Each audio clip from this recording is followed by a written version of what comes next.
Okay, Feliz Navidad. Um, okay, so video number 2 for today. Sorry the other one ran so long. Turned into a tool rant rather than just a fun tool thing. Um, okay, so we got the Jeep up on the lift. I was gonna, mention some best practice stuff for doing something like this. One of the things you want to do when you're doing brake lines, uh, and okay, I'm putting the extended brake lines on today, or at least one of them, the rear one. Let's take a look at the back here, and you'll see why. So this is the underneath of the Cherokee, and I don't know if you can see this. This is the OEM rear brake hose, flex line, whatever you want to call it, and we're at pretty much full droop. Maybe not quite because of where I picked it, but you can see over here, pretty much full droop. And this thing is so tight you can practically play a tune on it. So I have a new 22 or 24 inch line, which is way longer than this, and should resolve the situation. Consider myself very blessed at this point because I don't have. Sorry, I'm looking at that fuel line. It looks wet. I don't have. I forgot what I was going to say. Sucks getting old. Don't do it. I haven't done any serious off-roading with this thing since I put the lift kit on it. So I haven't overextended this to the point where it's going to cause me a major problem. I don't think I've ever had this over a bump to the point where it would be at full droop or, God forbid more. So putting the new braided stainless on, I got them off of Amazon. I think I paid, I don't know, for all three, the two front ones and the rear one with all the hardware and everything you need to do this job. I think I got maybe $60 into them with the shipping. So what we're going to do here, I've already done this. I don't know if you can tell, but soaked all of the fittings in PB Blaster. And I like the way the guy over at Nick and Time Film says it, PP Blaster. Guy I used to work with called it Weasel Piss. It's a little crude, but it was funny the first 20 times I heard it. So anyhow, you want to do that. That's like a best practice thing. Soak everything real good with some sort of penetrating, either liquid wrench or WD-40 or PB Blaster. I used to make my own homemade concoction. It was made up of used engine fluids like transmission fluid, gear oil, used motor oil, lacquer thinner, and the solvent from a Safety Clean wash tank, parts washer. So this is on the front side. All this stuff's already soaked. The bleeders are soaked. All the fittings are already soaked. I'm not overly concerned, although I did hit the bleeders. You can see it's wet. I did hit the bleeders back here with the PB Blaster as well because even though I just put these wheel cylinders on here less than a year ago, it doesn't hurt. So anyhow, I'm going to put this down and pause it. I want to let this down. The other best practice that I was going to mention is make sure that, going back to my ugly mic, make sure when you start this job that your master cylinder is full, and make sure the lid is on. At this point, there's a couple of different ways you can go. I don't like doing brake lines, brake hoses, whatever you want to call them. I don't like working on the brake systems because bleeding the air out of the brakes has always been a big pain in the butt as far as I'm concerned. When I did the rear wheel cylinders on this, I gravity bled them, and all that means is I cracked open the bleeders, made sure the master cylinder was full, and I didn't even pump the brake once and just let them run. I did notice a couple of air bubbles coming out the back, and when I noticed it was coming out steady, just gravity, tightened up the bleeders, dropped it down, fired it up, got in, and voila, I had good pedal. So I'm going to attempt to do that again today, at least with the back. I'm going to at least do the rear one today. Um, it's just, I'll show you why. At least the rear one. The front ones, I've got to turn this around again. Okay, so the front ones right here, this is the factory ones, and I don't know that anybody's relocated that bracket. It wouldn't be hard to do, but these are not overly tight. This is the passenger side here. I mean, there's a lot of room yet on these, and so I don't feel as urgently about changing these out for the extended ones at this point. My primary concern is the rear one, because like I said, you can see it's tight. You can play a tune on it. Looks like I'm going to have to be changing a seal there at some point in the near future, probably when I do the lockers. That's one more upgrade this is getting at some point, not too far down the road, hopefully. It's a Chrysler 8 1/4 in the back. It's what looks to me to be a high pinion Dana 30 in the front. And if you shop around on Amazon, you can get lockers for these for $250 a piece. I'm going to do them one at a time. I'll do the back one first and then do the front one. And I checked around, and everybody's telling me the first one I should do is the rear one. So I guess that's what I'll do. There's a lot of guys out here that have been doing this a lot longer than me, and they say put the locker in the back first. One guy, I can't remember who it is, on YouTube said to do the front one first, or he did the front one first, and he was happy doing it that way. So we'll see. I'll probably do the back one first. My 94 Cherokee, it was country, but it was automatic, which never did like that. But it had the limited slip in the back, and it had the 242 transfer case in it, which, the way it was set up, used the ABS for traction control in the front. And that thing was a beast in the snow. It was a tank. I've pulled so many things with that in the snow, just hook onto them and drag them. And I was really happy with the way that thing performed overall in the snow. So I'm going to pause this now, drop it down, check the master cylinder to make sure it's full and the lid is on tight. And then I'm going to do replace the rear brake line. Now, one thing I've done, and I'll show you here before I pause. I know. Okay, so the rear brake lines, again, I've cracked this fitting. I've cracked this fitting. They're loose. This one is cracked, but the problem is, and this is one of those new alloy brake lines. It's not steel, it's not copper, it's like some sort of alloy. But for whatever reason, the brake line is froze into the fitting. So my solution, I don't want to twist it too much because that brake line is pretty soft. It stays very flexible. What I am going to end up doing is taking the whole thing apart down here, which I didn't want to do. I wanted to do the top first, get that off, put the new one on there, and then, do it out to keep my drainage, my brake fluid drainage, to a minimum. But what I'm going to end up doing is I'll crack that loose again. I have it tight now because it was dripping.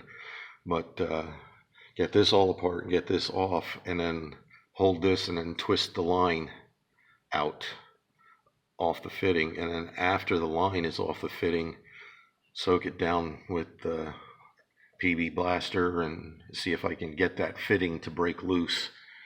I don't want to have to put the new line on that way. That's just a kind of a half-arse way of doing things.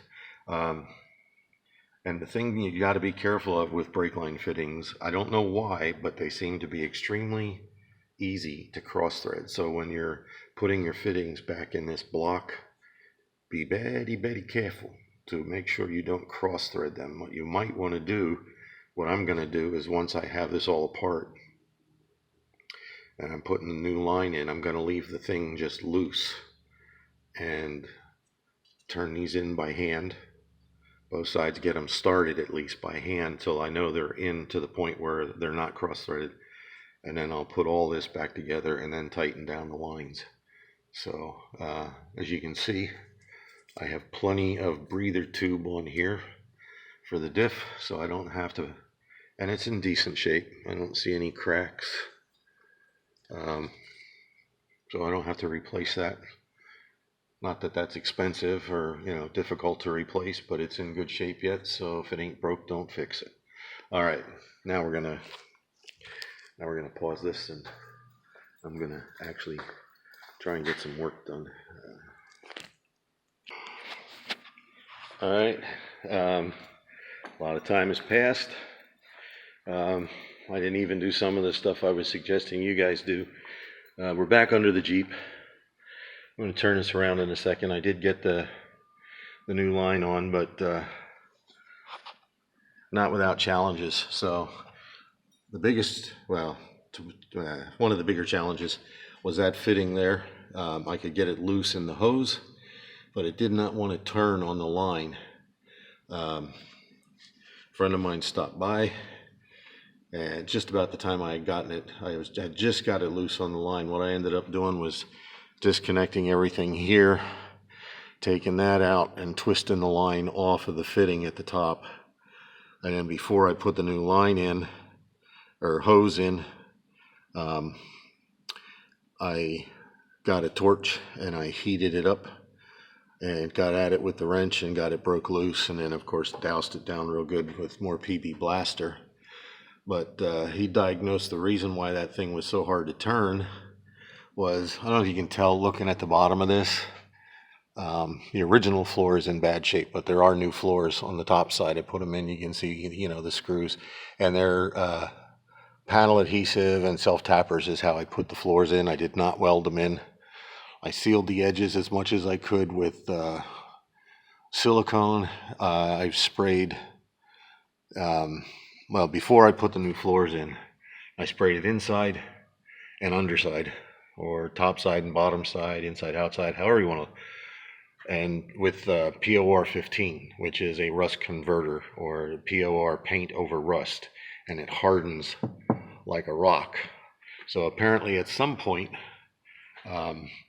I sprayed the brake lines.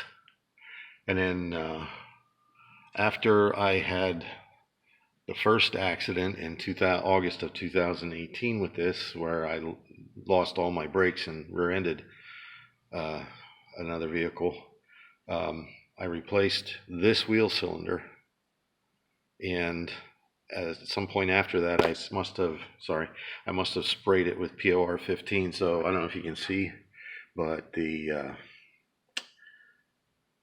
snapped the bleeder off.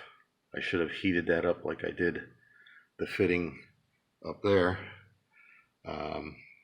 So that my friend was here while I was working on this. He says, well, just loosen the line and let it bleed out there, which as I loosened it, the fitting came loose out of the wheel cylinder, but again it was froze to the brake line. So I'm going to get a flashing light so we can see what's going on there. So I heated, soaked until that fitting broke loose of the line. So now I can actually bleed that there. The one thing I did forget to do when I did let it down because I left the new lines laying on top of the engine compartment. The one thing I did forget to do, I keep wanting to grab it by that side, was top off the master cylinder, make sure that was full before I broke any of these fittings loose, and I had already had these fittings loose and off. So I didn't want to open the master cylinder cap and let all that fluid race out of there. So right now I have that, I have that line loose and this bleeder loose. So I'm going to lower this thing down. And that bleeder came loose, and I did not replace that wheel cylinder, I don't think. Or maybe I did, I just didn't get any POR 15 on it. But anyhow, so I'm going to lower this thing down and top off the master cylinder. And then hopefully, odd way to do things, hopefully they will bleed out, and I won't have to use my vacuum bleeder. It's a pain in the butt when you're working on brakes by yourself. Gravity bleeding is a good option if it works. It doesn't always work. I may have to pump the pedal a few times just to get the bulk of the air out, get things flowing, and then I'll top off a master cylinder one more time and then just let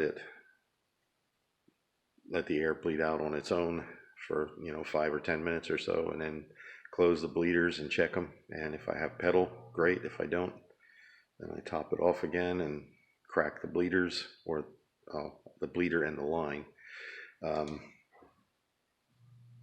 until I get a brake pedal. So, all right, I'm going to pause this again. All right, back in the saddle. Going to finish this up. I got the brakes. Can't talk today. I got the brakes bled out. I had help, so that made it a little bit nicer. The right rear was gravity bleeding just fine, but the side with the broken bleeder, of course, it never comes out as nice through a loose line fitting as it does through a loose bleeder valve. So I am going to replace that wheel cylinder. I hate to do it. I just put it on, probably less than a year ago. So here's a pro tip. When you're spraying POR 15 on the underside of your vehicle, tape off your fittings. Fuel line fittings, brake line fittings, anything you want to be able to get apart again and service, tape them off, or don't spray them with the POR 15, because that stuff gets down in between the fitting and the line, and they're not coming apart easily. The one I actually had to take a torch to and cook it, and then it finally came apart, and I should have done that with the bleeder and didn't. I thought felt like it was coming loose, but not, and it snapped. So anyhow, new brake line coming. So the rest of the news for today is my map sensor came in, so I'm going to put my map sensor on, and that should be the last of the sensors except for the intake air temperature sensor. And I don't know if I'm going to do that one or not. So anyhow, I'm going to do a quick pause while I install that, and then we'll see. Be back in a flash with no cash. Okay, last installment, promise, on this one. Okay, so got the map sensor installed. Didn't take long. They're pretty easy. The one weird thing, might as well show you. The one weird thing about the original map sensor, yeah, I'm digging in a garbage can. Woo-hoo. See it? This is right off of my Jeep. It says GM on it. I can't tell you how many of these I've replaced on GM vehicles. Kind of surprised when I saw this. The new one from Rock Auto doesn't have a brand on it, but it bolted right up. Fittings were the same. So I'm going to turn it around. So there's the new one. And I think I'm just going to go ahead and order the new intake temperature sensor. I mean, why not? If this doesn't take care of it, at least once I get all the sensors replaced, I know it's not the sensors. And then we can move on to the next. And realistically, I think I may have I don't know, 50, maybe $60 in all of these new sensors total. So anyhow, that's it for today. Gonna have a little adventure possibly later on this afternoon, or this evening, I should say. It's 4:30-ish. Um, I mentioned it the other day. One of the guys here that helps out at the school got his Mercury SUV, little mini SUV, Mercury Mariner, stuck up on top of the mountain here. It's up by the Appalachian Trail. There's a right of way up there that they use during hunting season. Guys can drive up, gates open at the bottom. Well, he got up there the other day and it was icy, and he slid off into a little area where he can't get out of. He's running all seasons. I don't think I'll have any problems pulling him out. So, so that's it for today. I'll check back in a day or two, and we'll see how this is running and what's the next adventure. I did get the rear brake line on, or brake hose. Let me just show you what I'm putting on. So, I mean, they came from China. They got here pretty quickly, but so overall looks like good quality stuff. More than adequately long enough. And I just realized I have tools that I got to put back in my toolbox. And since I'm going to be over here again tomorrow, I don't think I'll lock it today. The school's pretty much shut down.